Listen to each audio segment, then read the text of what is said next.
When a narcissist sees you as too strong, they'll try this one last dirty trick.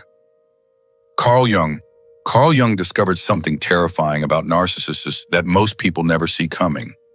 When they realize they can't control you anymore, they don't just walk away.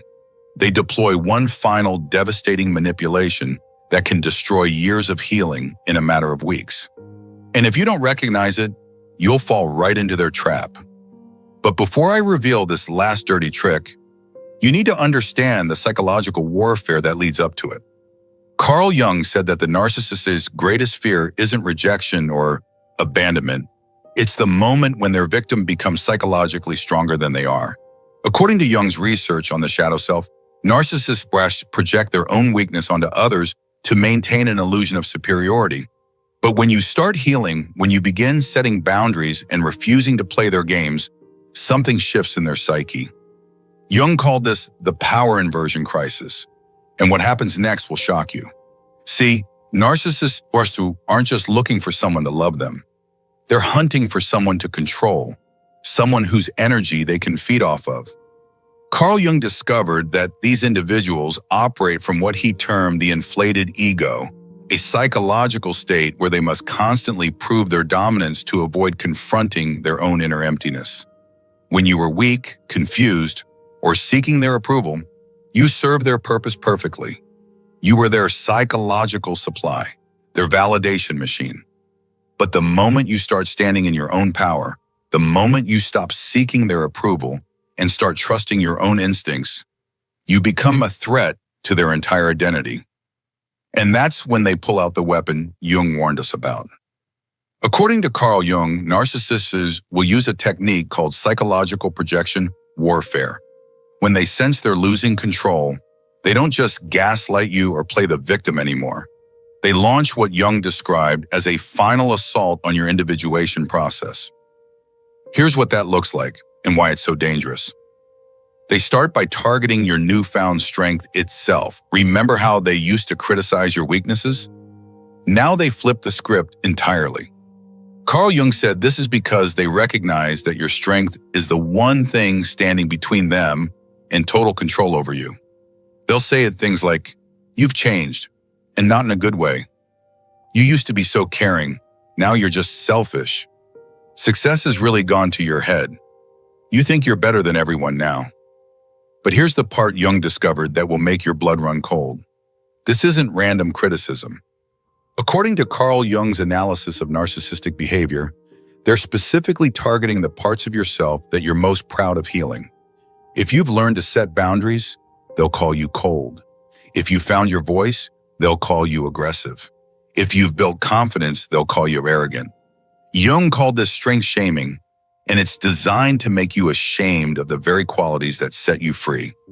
But the real dirty trick is still coming. Carl Jung discovered that when strength shaming doesn't work, narcissists deploy what he termed nostalgic manipulation. They start reminiscing about the old you, the version of yourself that was easier to control. Remember when you used to laugh at my jokes? You were so much happier before you started reading all those self-help books. I miss the person you used to be. We had such a good relationship before you changed. According to Jung, this is psychological time travel, designed to pull you back into old patterns. They're not missing the real you. They're missing the controllable you. And if you're not careful, you'll start missing that version of yourself too. But here's where Jung's research gets truly disturbing. When both strength shaming and nostalgic manipulation fail, narcissists will deploy their most dangerous weapon, manufactured vulnerability. Carl Jung said that narcissists are masterful at recognizing your deepest compassions and using them against you. They'll suddenly become fragile, struggling, or going through a hard time right when you're at your strongest. This is the dirty trick Jung warned us about, and it's more sinister than you think. They'll create a crisis. Maybe it's a health scare, financial trouble, family drama, or emotional breakdown, and they'll time it perfectly to coincide with your moment of strength. According to Carl Jung, this isn't coincidence. It's calculated. Jung discovered that narcissists aided to keep detailed mental notes about what makes you feel guilty, what triggers your caretaking instincts, what causes you to abandon your boundaries. They weaponize your empathy against your healing. And here's the part that will make you question everything you thought you knew about them. Carl Jung said that narcissists will often manufacture these crises by creating the very problems they're asking you to help them solve. They'll sabotage their own relationships, their work, their health, anything to create a situation where you feel obligated to step in and save them. According to Jung's research, this serves two purposes. It pulls you back into the caretaker role. It proves to them that they still have power over you.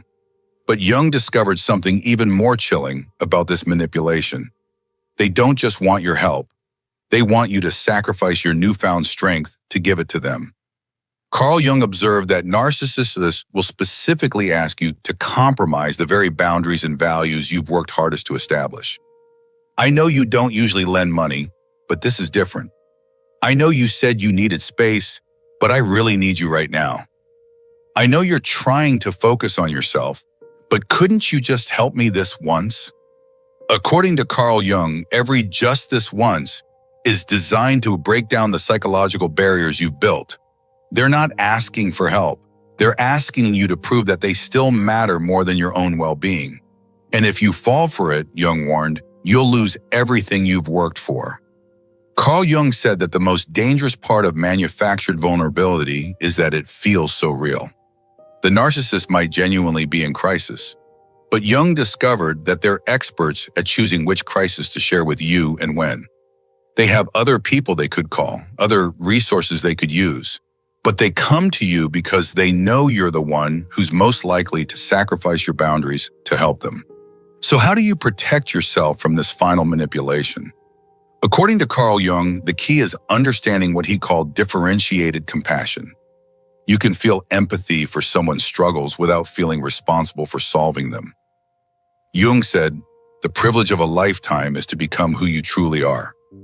When a narcissist tries to pull you back into old patterns, even through crisis, you have to ask yourself, is helping them helping me become who I truly am? Or is it preventing me from that journey? Jung's final insight about narcissists will change how you see every relationship. Carl Jung discovered that narcissists fear your strength because it reminds them of their own potential for growth, potential they have abandoned in favor of control and manipulation. When you refuse to shrink yourself to make them comfortable, you're not just setting a boundary, you're showing them what's possible when someone chooses authenticity over approval. And that's exactly why they'll fight so hard to pull you back down. But here's what Carl Jung wants you to remember. Every time you resist their manipulation, every time you maintain your boundaries despite their manufactured crisis, you're not just protecting yourself. You're proving that their power over you was always an illusion. Jung said that true strength isn't about being immune to manipulation. It's about recognizing it, naming it, and choosing your authentic self anyway. Because at the end of the day, their desperation to control you is just proof of how powerful you have already become. The narcissist's final dirty trick only works if you forget who you are. But once you see it for what it is, a last desperate attempt to reclaim control, you realize that their need to manipulate you is actually evidence of your freedom. Carl Jung discovered that the moment you stop being controllable is the moment you truly begin living. And no manufactured crisis, no matter how convincing, is worth trading that freedom away. Thank you so much for staying with me through this exploration. If you found value in today's discussion,